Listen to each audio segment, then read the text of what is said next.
Pag-usapan natin itong press conference ni Presidente Bongbong Marcos. Nagpa-press conference siya, no?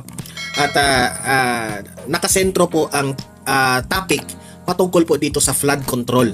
Kung papaano nila aalamin kung sino itong mga kongresista na ito na involved sa mga kabalastugan ng mga flood control projects. At pakinggan natin ang matinding mga tanong ng mga media patungkol po dito. Grabe. At magko-comment rin tayo kung saan naging palpak itong administrasyon na ito sa flood control projects. Bakit hindi nila ito nababantayan, di ba? Bakit ngayon lang kayo gumalaw, di ba? Ito pa, pag-usapan rin natin itong si very popular vlogger ng ating kaibigan na si Banat Bay ay nagko-komentaryo na patungkol dito sa makiri ni Vice Ganda. Good luck sa iyo, Vice. Kapag si Banat Bay na ang bumanat, the original Banat, good luck.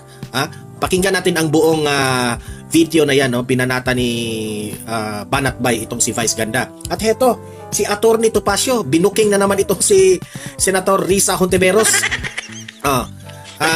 Dahil nga dito sa ini-example niyang mga unanimous raw na mga kaso na bumaliktad raw yung result. Heto, binuking na ni Topacio dyan at sinabihan na wala, hindi po unanimous yun, di ba?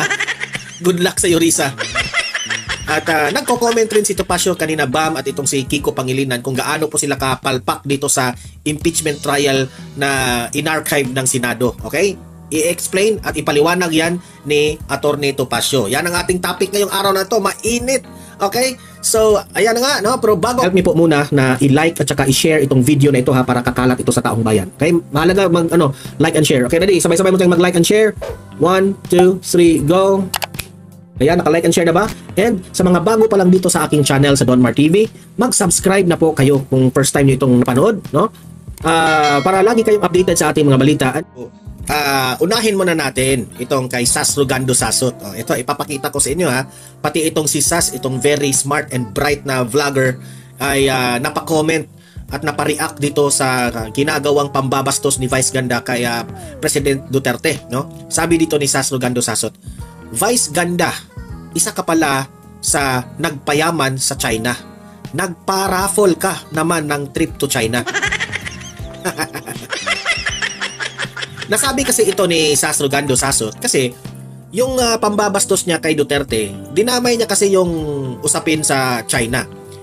Alam naman natin, itong naratibo ng mga pinklawan, mga dilawan, sasabihin nila na ito raw mga DDS at itong si former President Duterte, yan ang argumento nilang sinasabi, pro-China raw tayo. Pro-China, pro-China. Pro-China ka kasi, pro-China ka, pro-China. Diba? Yan ang lagi nilang argumento. When in fact, sa totoo niyan, hindi naman talaga pro-China si Tatay Digong. No? Kung maiintindihan mo talaga ang diskarte ni Tatay Digong sa friends to all, enemies to none, ginawa lang ni Tatay ang isang practical na bagay na hindi niya pwedeng awayin, hindi niya pwedeng makipagbakbakan sa China kasi hindi po natin kaya. And that's the reality. Pero kung ang dilawan, pinklawan at mga loyalista ang kung pakikinggan mo sila, mayabang, kaya raw nila. Kung kaya nyo palang makipagbakan sa China, kayo nang mauna doon. Kayo nang mauna. Mayabang lang kayo sa keyboard Mayabang lang kayo sa cellphone, di ba? Yan nga ang lagi kong sinasabi ko dito sa vlog ko. Kung mayabang ka, kung sasabihin mo kaming mga DDS na pro-China kami, lumabas ka muna ng bahay. Hindi ka nga marunong lumabas ng bahay. Yan ang lagi kong sinasabi. Hindi ka marunong lumabas ng bahay. Ayaw mo ngang lumabas ka lang ng bahay. Nasa keyboard ka lang, naglalaro ka lang palagi. Tapos sasabihin mo pro-China kami. Kasi matapang raw kayo. Kasi lumalaban sa China. Nasa bahay ka lang, naglalaro. Nasa bahay. Kayong mga nagsasabing mga bashers dyan ni Tatay Digong, nasa bahay lang kayo. Pindot lang kayo ng pindot. Patunayan nyo, kayo mismo, mag-una dito doon sa West Philippine Sea. Sige nga, tingnan natin ang tapang nyo. Lagi kayong nagmamayabang na, wala tayong pakialam. Dapat, makipagbakbakan tayo sa China. Hindi tayo, kaya natin yung China na yan, kaya natin. Kasi tutulong naman si Amerika sa atin. Utot nyo. Kayo nga ang mauna. Hanggang bahay ka na lang, hindi ka nga lumalabas ng bahay. Di ba?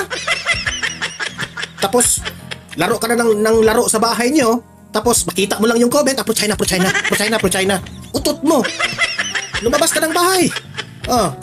Yan ang hirap sa atin eh. Halos nga, takot na takot kang lumabas sa bahay nyo. Di ba? Lalabas ka lang siguro sa bahay nyo kapag kasama mo ang mga girlfriend mo. Di ba? Lumabas ka minsan lang sa bahay kahit man lang mag-ano-ano ka, punta ka sa mga barkada mo, punta ka sa mga mo, ganyan ba? Di ba? Yung mga mayabang lang tayo sa ganyan, nasa bahay ka lang nagmumukmok, wala kang karapatan magsabing pro China, pro China. Utot mo. Di ba? Ito ang sabi ni Sastro Gando, my point. Kasi si Vice Ganda, kinain rin niya ang pangbabatikos kay Tatay Digong. Parang minamak niya itong China. Na ang China raw, di ba? Basta, di ko na madetalye yung kanyang biro doon sa concert. Pero, makikita mo talaga doon na itong grupo na itong Pinklawan Dilawan at itong si Vice Ganda, ayaw talaga sa China. At para sa kanila, maling-mali yung ginawa ni Tatay Digong na nakipagkaibigan sa China. Yun ang kanya, parang dinidiin nila yung China. Now, Vice Ganda, meron ka pala, alam nyo naman si Sastro Gando, kinakalkal niya yung mga kalakuhan nitong bakla na ito. Countries imports from, countries exports to. Nakalagay dito ha, kung saan nakalap ni Sastro Gando ito. Where Vice Cosmetics, ito yung mga negosyo siguro ni Vice Ganda ha, sa kanyang mga pampaganda na negosyo.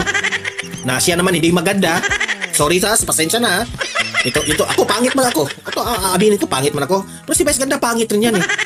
Gumanda lang yan sa pangalan. Hindi naman yan maganda. Siya ang pangit ng ugali eh. Yun ang ibig kong sabihin na gumanda ka lang kasi may pera ka. Pero kung wala kang pera, ikaw yung pinakapangit sa lupalop ng mundo. Where Vice Cosmetic Groups Incorporated imports from Vice Cosmetics Group Incorporated imports from China 89.59%. Okay, nag-i-import ito from China. South Korea 10.41%. Sa China has 2.42 million. Imagine that one, the value, no?